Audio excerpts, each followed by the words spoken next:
Ladies and gentlemen, happy Lunar New Year and welcome back to the PowerPoint Codex channel. First off, I want to say thank you so much to everybody who has liked and subscribed and watched the videos, and I hope many of you have benefited from the tips and tricks that I've been showcasing, and I'm looking forward to utilizing many more.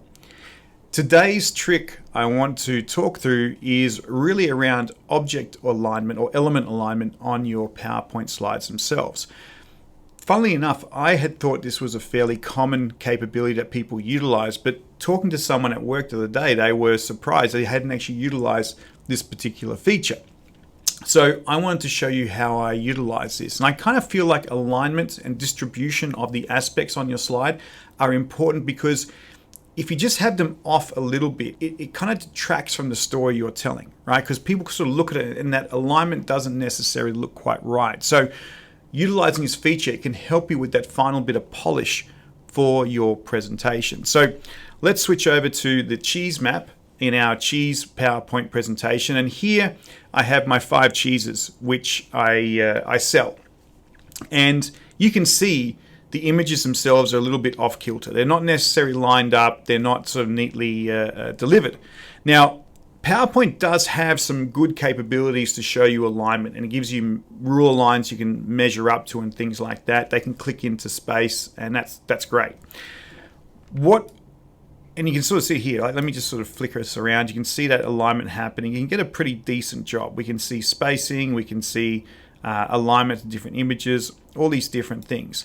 But of course, a couple of challenges here. If you've got lots and lots and lots of elements on the screen, that can be challenging to manage. If you have a mouse which is overly sensitive or undersensitive, or using a trackpad, sometimes that becomes difficult as well. So there's some very, very simple menu options you can utilize to help you get there faster.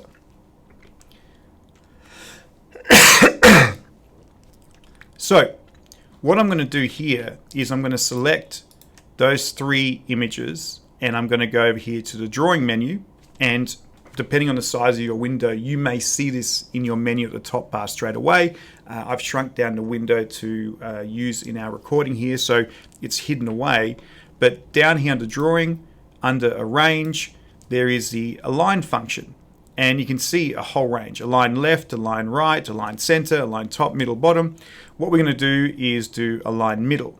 And that then will balance up across the middle of all of those images how I want these to be situated. Now, if I move them up, you'll see that they're nicely lined up, but one of the downsides here, well, not downsides from the effect, but one thing that hasn't been fixed, is the spacing between these elements. You can see there's a little tiny bit of spacing here and a larger bit of spacing, and I want these to be evenly distributed across the actual image. So if I select all 3 again, go back to drawing, down to arrange, and choose align, and then go distribute horizontally, you can see the even distribution of spacing between the actual elements. Now again, if your shapes or your images, your elements all retain the same size, this looks a lot nicer very, very quickly. If there are lots of different sizes and different shapes, it doesn't necessarily work out so well, because it's looking at the axis of those images and trying to distribute them from the middle point as evenly as possible.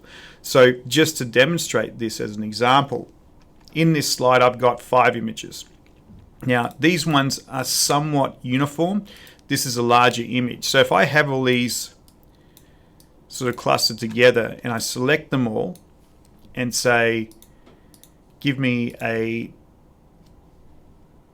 let's say, distribute horizontally, it doesn't necessarily improve the image so much. So a couple of things we can do to help try to address it. We can really expand out our leftmost and our rightmost image as much as possible. I might go through here and do that alignment first. So we'll go align our middle, bring it up a little bit.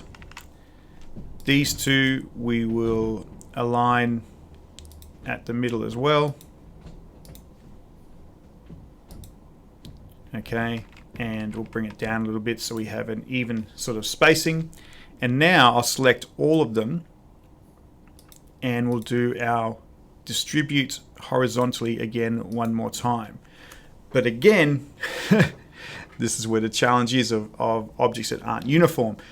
It throws out the top one a little bit, right? So you're going to have to do a little bit of manual adjustment after that. And it's never going to be really perfect, unfortunately. But you can get to a point where you do have a little bit more distribution for your actual slides. Just to prove that this works really well with uniformity, I'm going to show you a slide which I have underneath. You probably noticed it, with a whole heap of stars. And so what I'm going to do is select all of these stars with our Control A, and I'm going to go back through here and do align and distribute horizontally. Now again, when you look at this, it's really interesting. It looks still like a bit of a mess, but I guarantee you all of these stars of the same shape have been distributed in a fashion that it says, here's the leftmost one, here's the rightmost one, let's distribute them equally. To prove that point, let's go through and select them all again, and I'm going to do a arrange, align, and we'll say align middle. And now you can actually see that uniformity of distribution of the actual shapes themselves. Now, this feature, as you can sort of see, we're doing it horizontally, also works vertically as well. So if I go through here and take a whole heap of different shapes, remember I want one sort of at the starting point, one at the ending point, and I select those and do the same thing again. We'll do distribute vertically this time.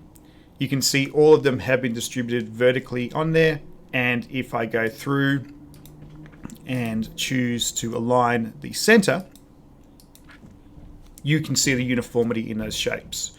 So this function will essentially help you to at least try to smooth things up on your actual slide, have some uniformity in the distribution, the alignment of the top and bottoms and all those different things, but it just helps with that overall polish of the elements on your PowerPoint slide as well, and doing so with a couple of quick clicks rather than manually having to sort of move them about on the actual screen itself. So ladies and gentlemen, thank you so much again for joining me on the PowerPoint Codex. I hope it's been useful, and if you have any suggestions for other tips or tricks that you like to use inside PowerPoint to help you deliver a great story, I would love to be able to hear from you in the comments below. Thank you so much for joining me. Take care.